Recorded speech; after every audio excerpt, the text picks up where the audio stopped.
Cruising the pits at NMRA, there's all kinds of great Fords here, Mercury's, all kinds. Look at this gasser right here. Like a 65 Comet, got those snorkels. Oh, Daryl, what's up, man? Evan, how are you? Great to see you. It's good to see you.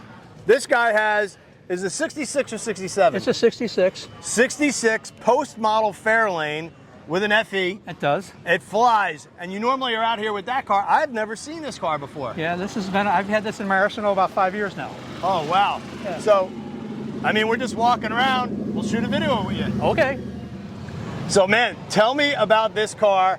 Full-on gasser, straight for an axle. We've not had a gasser on the channel yet. No, really? Yep. And so I've kind of been wanting to find somebody one. These cars wheelie like crazy. Does this thing do wheelies? It can. Depends on how gutsy I feel during the day. That's all right. I might go up today, how the track is prepped, we'll see. I have it set up to hit the bars, so we'll see. So tell the REVan fans about this car. I mean, how long have you owned it? What's under the hood?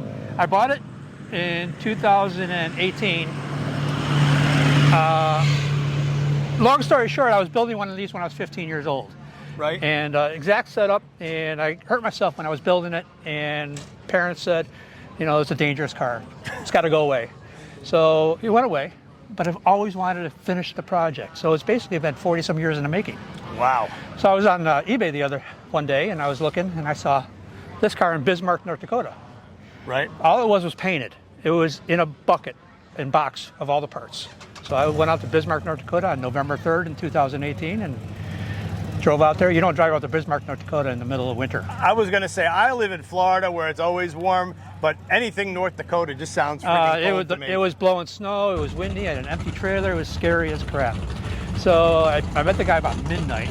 We loaded the car, brought it back home, did a turn and burn, and the project started. I was talking to a friend of mine out at the FE Racing Reunion. You're probably familiar with that, with Al Joniak and Charlie Morris. We love those guys. And the car was running 13s, 13 and a halves. So I was talking to Alan Hutchinson, and I said, Al, I want to go 12s. And he says, we can build you a motor that goes 12s. We could probably tune this motor that was in her to go 12s. But he said, when you go 12s, you're going to want to go 10s. True. So we just started the whole project. We built a Cobra jet motor. It's a true Cobra jet motor. C scratch on the back, so we know it's a Cobra jet motor. Have no idea what the bottom end is. We don't know the crank, we don't know the rods, we don't know the pistons. We know that it's a Cobra jet. So I threw a set of trick flow heads, trick flow intake, Holly carb, and a comp cam. Jeff Burns in Tupelo, Mississippi did the build for me. So we got about 660 horsepower on the dyno. Nice. It's great. So then we decided to, well, let's put it in the car. We ran a C4 transmission for a while. That wasn't really flying, so went back to a C6. And it's got a Ford 9-inch with a 430 gear. Fairlane's got a 457. Let's take a look. Yep. Got it. Oh, yeah. Is that a factory fiberglass race hood? It is a factory glass hood. Everything else on the car is steel. And it's got, you could obviously saw the snorkels up front, right? The Comet drag cars had these. Yes. The FX cars, the FX cars, right? the Cyclones, they all had those. And then you can see built into the hood are this ductwork to feed what would have been 2 carburetors, but this one has a single Holley 4-barrel on it. That's correct. And a freaking giant FE. Now, is the engine in the stock location? Because I know a lot of times with the gassers, they move the engine back and actually move it up in the chassis for a little better weight transfer. Well, 65 Comet didn't come with an FE motor, never did. Nope. 289 was the biggest you could get, or a 6-cylinder. So when the straight axle was put in, the shock towers were cut out. The engine is so much room for it, but the firewall's never been changed. So that's basically a stock location for a 289. Okay. A lot wider, of course. Right.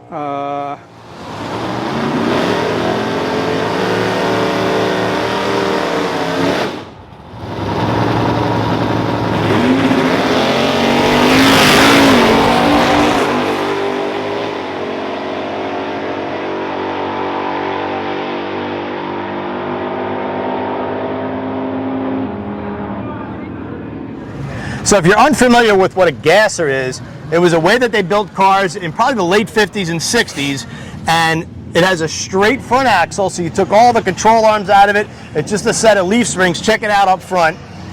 Very crude setup. You actually have disc brakes on the front. I do. Sometimes they didn't even run brakes on the front of these, right? No, they didn't. So I can't go without brakes. no, I don't blame you. So the little short competition engineering shocks, that straight front axle. You got a cool Tigger on the oil pan. I love the artwork. And that's really lightweight, simplicity, but it was also the way they built cars back then. You put the nose up high, and that gave them some weight transfer, unlike cars today where you have rake and really loose front suspensions and custom designed shocks. This is just crude stuff for drag racing back in the day. Let's take a look down the side of this thing. Mercury Racing. I love all the artwork. Who did all the artwork? Jim for you? Brando from Waukegan, Illinois. He's an old school racer. Right. That all he does is pinstriping and lettering. I couldn't have a car with stickers. I had to have a car that was all lettered, and he's a friend of mine. And the only actual stickers on the car are on the glass. I love actual painted lettering, which is cool. Tell me about the Tigger thing. When I was a kid, Tigger was my favorite Disney character. Who doesn't love Tigger? Right. And when I saw the color, I said, okay, it's going to be one of two characters. It's either going to be Chester from the Cheetos or Tigger. Well, I want to be able to take care of the kids. Kids love Tigger. You wouldn't believe how many kids come up that want to take a picture with Tigger, whether it's there or there. They just want a picture with Tigger. Oh, absolutely. We love having kids out here at the NMRA and the NMCA races. We always try to help them out with some T-shirts and do fun things with kids. I let them try to sit in my friends' race cars or mine when it's at the track. This is extra cool for me, though, because I love Comets. And this is a Caliente? It's a Caliente, yes, sir. Oh, that's sweet. And then it's so different from your other car because his other Fairlane is just plain white.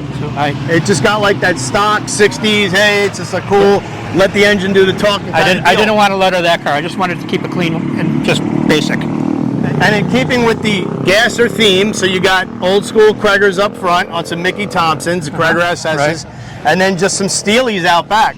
Right. Tell us about the rear suspension. It's done by Chuck Perkart, and he's in by Peoria, Illinois. Okay. And when I first launched the car a couple times, I ripped it out. So I decided I got to find a guy that's going to build me a suspension that's almost like Pro Mod. Okay. And he did the whole back half for me. So is it a ladder bar? It's a ladder bar setup, right, with coilovers, dual adjustable, wheelie bars, and I was in Holly Springs, Mississippi, and we were talking to some people, and they said, take the wheelie bars off. You really never do a high wheelie. And next thing I know, I was way up in the air, and I said, wheelies, they're fun, but you can only do them once. And it was way up. I was almost on the bumper. Right. And I'll give you a picture so you can put that on the podcast. That'd be cool. Yeah. So is there anything unique to driving a Gasser, because you're sitting a little high in the front with the rake, and then the car itself is more, I guess, has a higher stance or a higher center of gravity. So is there anything unique about going down the track in a Gasser? I haven't found anything unique. I've been able to run this thing. It runs 1060s. I run 1040s at one time. The 1060s are consistent. We've been doing a lot of races lately, the 8 miles, so it's been a 670 car. Okay. Because of the weather that we've been enduring, so the tracks won't allow a quarter mile. Right. I'm really looking forward to spending this weekend going quarter mile. Open comp, pro tree, so we'll see how my reaction times are. Right, because you normally run Nostalgia Muscle Car. Nostalgia Superstock, right. Nostalgia Superstock, and what are they, like 500 second sportsmanship? Yeah. Mm-hmm. So it's going to be quite interesting. Let's take a peek inside. Man. So has the car been lightened at all other than the obvious? Nope. Just the back seat. Everything else is steel. It's got Econoline seats that I had reupholstered. Okay, so these are van Econoline seats. Right, which is what everybody used back in the day, because there were a lot of them in junkyards, and they can grab the seats out of them, and they were easy to turn into a race seat. Yeah, and that Mopars were famous because their lightweight cars came with van seats from the factory. Oh, is that right? I didn't know that. Yep, like the RO23 and I guess like the A990 packages, I think. Okay. They actually came with van seats, and then the Pontiacs had all the Swiss cheese stuff. Sure. But I see you got the Precision Performance product shifter. Mm-hmm. Yep. That's a great shifter. I wouldn't recommend anything else. It's a reverse manual valve body, so it's very easy to drive. Yep, we run one of those in the Cobra Jet that I drive in Anthony Bongiovanni's car. It is just, you just smack it and go. Okay. Let's cruise around to the driver's side. We'll take a peek at the back and stuff. We got some more cool artwork back here. Mercury Comet. Love the taillight treatment on the Caliente. Thing is awesome. And I don't know if the camera will pick it up, but you got a really sick amount of metal flake in the paint. It's a really good color, and I really fell in love with it once I got it in the sun. It's got so many different shades to it, so I'm really happy with it. Take a peek inside. You got the old school steering wheel, and it's a true hardtop. It's not a post car, so you can put all the windows down for cruising. Correct. Man, look at that. That is too cool. Oh, you got the old school tack. Check it out. You got to have the theme all the way through. Well, a lot of the classes that I run in, they require, they don't require the pro tack, so they don't like it. So I'm going to use the old school tack, and it looks good. I agree. To me, I'm a theme guy. Stick with one theme, see it through. Mm-hmm. Man, this is a cool car. Daryl, thank you so much for sharing it with us. Evan, nice to meet you again. You know, so cool. I love your channel. I appreciate that, man.